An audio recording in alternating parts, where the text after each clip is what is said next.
Welcome in to another episode of my Dynasty Fantasy Football YouTube. Today, I'm looking at some Dynasty veteran buys. Make sure to like, comment, and most importantly, subscribe if you haven't. Let's go. So, our first one is Brandon Aiyuk. So, as I think everyone knows, there's been so many trade rumors around Aiyuk and all of that, but I just know that he's been a great producing fantasy wide receiver over the last few years. So let's take a look at 2022. 78 catches, 1,015 yards, 8 touchdowns, finished as wide receiver 15th, 13.4 PPR points per game, 24th among wide receivers. And then 2023, with Brock Purdy for the whole year, 75 catches, 1,342 yards, 7 touchdowns, wide receiver 14, 15.6 PPR points per game, 16th among wide receivers. So, what is the current situation for Brandon Aiyuk? We know that the 49ers drafted Ricky Pearsall, and they have a crowded room with Deebo Samuel, George Kittle, and Christian McCaffrey all fighting for targets with Aiyuk and Pearsall. Aiyuk contract finishes after this year. Deebo is under a big contract. Kittle is under a big contract. My guess is that the 49ers, we saw it last year, see Aiyuk as their wide receiver 1. They're not going to let him go. You never let players like this go, especially when you have a QB under a rookie contract for this year and next year in Brock Purdy. So they can definitely afford to pay him if they want to.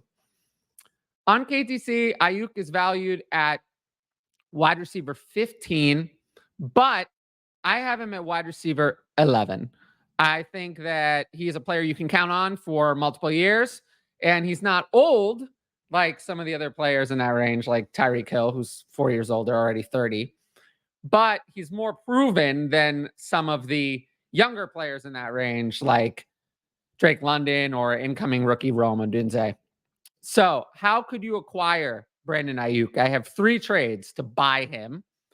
The first one, speaking of Tyreek Hill, this was from my Patreon Discord. You could buy Brandon Aiyuk and TJ Hawkinson for Tyreek Hill. I would love to do that.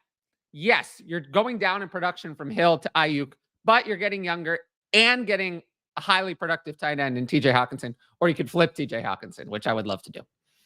The next one, buy Brandon Aiyuk, and you also get David Njoku for the 109 and 110 in a Superflex league. So you're outside the big 8. So this will probably be Worthy and Brian Thomas for Brandon Aiyuk and David Njoku. I'd rather just have Brandon Aiyuk, who I know I can trust, over maybe Worthy, maybe Brian Thomas. Those are maybes. I would much rather have the Aiyuk, let alone with Njoku, who's a productive tight end. And then the last one, I just kind of came up with this one. I think it's a good time to get out from Jonathan Taylor. 25 years old. The situation looks great. We're kind of getting into the guaranteed money of that contract, but if I could go out from Jonathan Taylor to Brandon Aiyuk, I would absolutely do that. Next up, Kendre Miller. So Miller didn't have much in 2023. He had 41 carries for 156 yards and touchdown, 10 catches for 117 yards. Struggled a lot with injury. Played behind Alvin Kamara and Jamal Williams.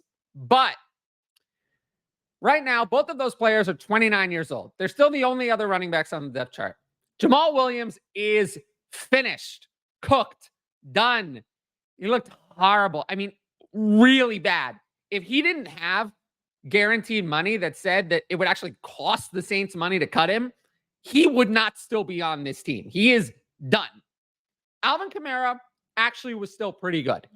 He was still pretty good. He was still a fantasy productive running back. Not on the ground. He was inefficient, but through the air, he still has it. He's not going anywhere. He will be the starter to open the season, but I fully believe that Jamal Williams is so finished that Kendre Miller will be the clear RB2 week 1. And we'll have the handcuff value against Alvin Kamara if there's an injury. Now, right now, KTC, Miller, running back 33. I also have him running back 33. But I do think that, look, very tapped in dynasty managers know about Kendre Miller. This is not a surprise to them. A lot of people are saying this, but some people just see, well, he was a failure last year, so I don't want him. Here are some trades you could do for Kendre Miller. So you could send the run 111 for him. I do like Roman Wilson, but in that range, you have more upside from the running back. So I would easily take Kendre Miller. You could send Jahan Dotson away. Some people are still hyping Jahan Dotson. I mean, for someone who had that few targets per route run, performed so poorly on his opportunities for 2 years, that player never hits. I can't think of one who has that poor of a target share on that many routes who's ever succeeded.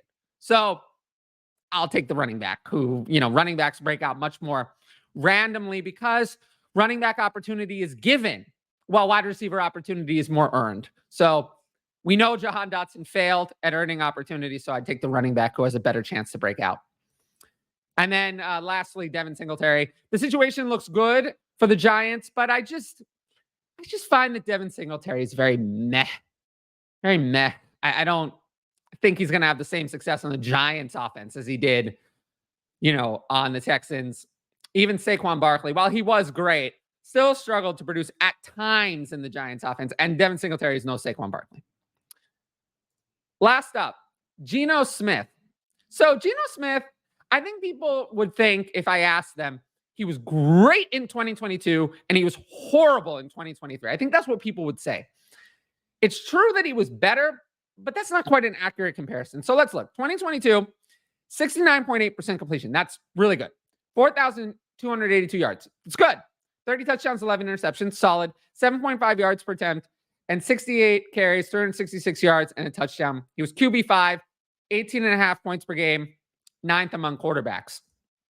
In 2023, not as accurate, just 64.7% completion, lower on the yards, 20 touchdowns to 9 interceptions. So still pretty good ratio there.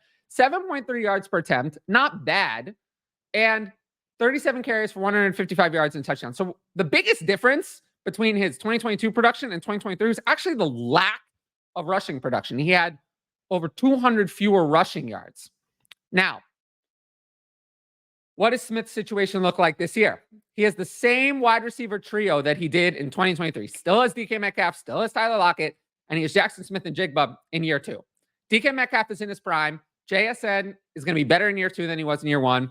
Tyler Lockett is a veteran, but overall, I think the wide receiver core is the same. And they still have Noah Fant at tight end. New offensive coordinator. It can't hurt because it really didn't go well last year. New head coach. I think it was time to move on from Pete Carroll. I think it was a good move. And he has competition from Sam Howell. Now, I put that in air quotes. Why? Sam Howell was so bad that when Jacoby Brissett came in for the Commanders, suddenly the offense was great. Immediately. Great. How bad must Sam Howell have been? It looked anemic, terrible, interceptions all over the place when he was in. Then the second Jacoby Brissett, a career backup, comes in, the offense was great. Sam Howell is not competition. Sam Howell is a backup. He's a backup. And they improved their backup quarterback spot with Sam Howell. But that is what he is, a backup. Now, Smith on Keep Trade Cut, quarterback 31. I have him at quarterback 30. But the major difference is that he's like outside the top 150 in Superflex. I have him a lot higher, 4 to 5 rounds higher, depending on how you kind of interpret the KTC data, but way higher for me. I don't think there's any risk of him being benched this year for performance. For injury, that obviously can happen, but I don't think they have any intention to try out Sam Howell as the starter. I don't see that. So what are some ways you could acquire Geno Smith? The 205, 206 range, you have to give up on Ricky Pearsall or especially Xavier Leggett to get Geno Smith. I would do that. I would absolutely do that. I'd much rather just have Geno Smith over those guys. Could you sell Hollywood Brown for Geno Smith? You might not even need to do that. You might be able to get something back with Geno Smith for Hollywood Brown. Or I could get rid of one of these running backs, Ramondre Stevenson or Javonte Williams, that I really don't want for Geno Smith. I would love to do that.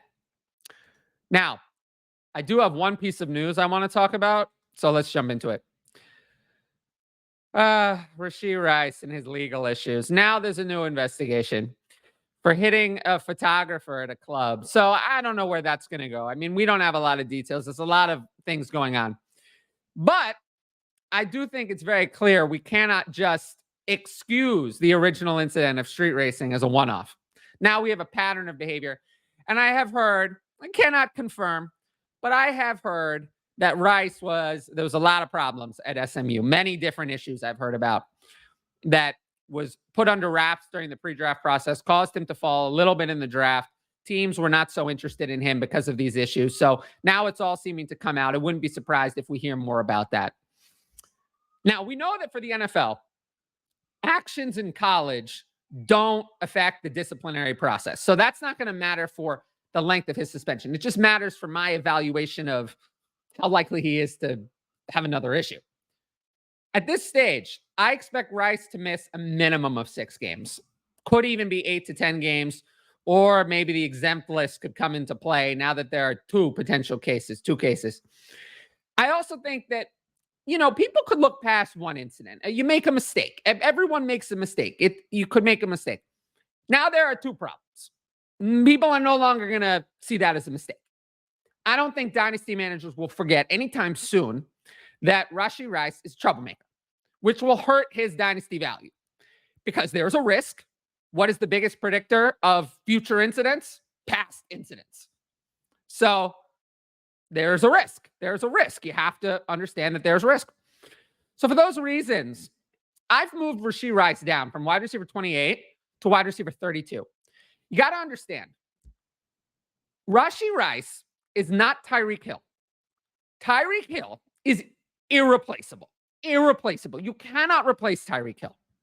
So unless he was going to jail, Tyreek Hill was going to get back on the NFL field.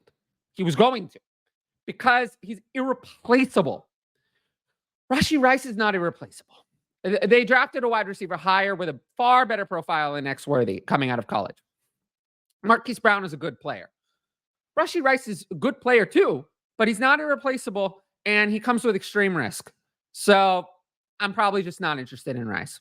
As for Worthy, I didn't really move him, and I didn't move Brown either because I've already thought that Rice was going to be suspended. It's 2 added games to the suspension, 3 added games is not changing anything for me. It's a good sell window for Brown, by the way, who I don't believe in and is only on a 1-year deal and could easily have a lot less value if he doesn't do well this year. So that would probably be my one actionable move, would be to look to put Marquise Brown on the block. Now, if you like the video so far, make sure to like, comment, and subscribe to the channel. And also sign up for the Patreon at patreon.com/fantasyadvice up there in the corner. Also, only patrons get to ask advanced questions for the YouTube. I have 3 of those today. So let's jump into the first one. You have Kraft and Musgrave ranked tight end 14 and tight end 18 respectively. What is your take on the situation as a whole? How confident are you that Kraft is their tight end 1 moving forward? Without getting too far down the rabbit hole, Luke Musgrave was drafted first. And usually when you're drafted first, you get the first shot. But when he got hurt, Kraft came in and played workhorse snap shares and did better than Musgrave ever did, both as a regular tight end and for fantasy. Kraft can play a full-time role. He can play a 95% snap share. Luke Musgrave cannot do that. He cannot, and he will not. So the most likely outcome is that neither tight end is relevant. If I had to bet on one, it's Kraft. But my guess is it's neither. And the wide receiver room is so deep that it's tough to see them playing significant 12 personnel because they have 4 relevant wide receivers. 4 wide receivers in Reed, Watson, Doubs, and Wicks, who are ranked pretty highly in Dynasty. So, yeah, how confident am I? Not very. And that's why I have them ranked very closely. But I do have Kraft ahead. What do I do with Burks? Any trade suggestions that would get him off my roster? At this point, I'd take any third. If you can't get it, wait for him to be traded. I'd rather just let him die on my roster over taking a 4th because there's just the upside we know is there. So that's kind of my take on Treylon Burks. But I'd wait till he's traded and then put him on the block right away. I currently own 105, 109, and 112. What's the best play? Should I stand pat and use my 3 firsts or try to package 2 or all 3 to move up? 12-team Superflex, tight end premium. In general, trading up can be dangerous. 105, I really like the spot there, but 109 and 112 are beyond the top 8. I don't mind like trading up to 106 with 109 and 112. But as always, specific trades are best done in the Patreon Discord where we can go back and forth on the counters. But I do appreciate this question. Now, if you like the video, make sure to like, comment, and subscribe to the channel. Those are the best ways to support the channel.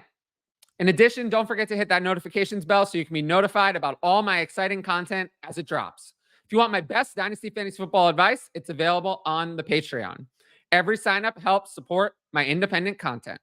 Once again, thanks for watching, and I'll see you all later. Peace out.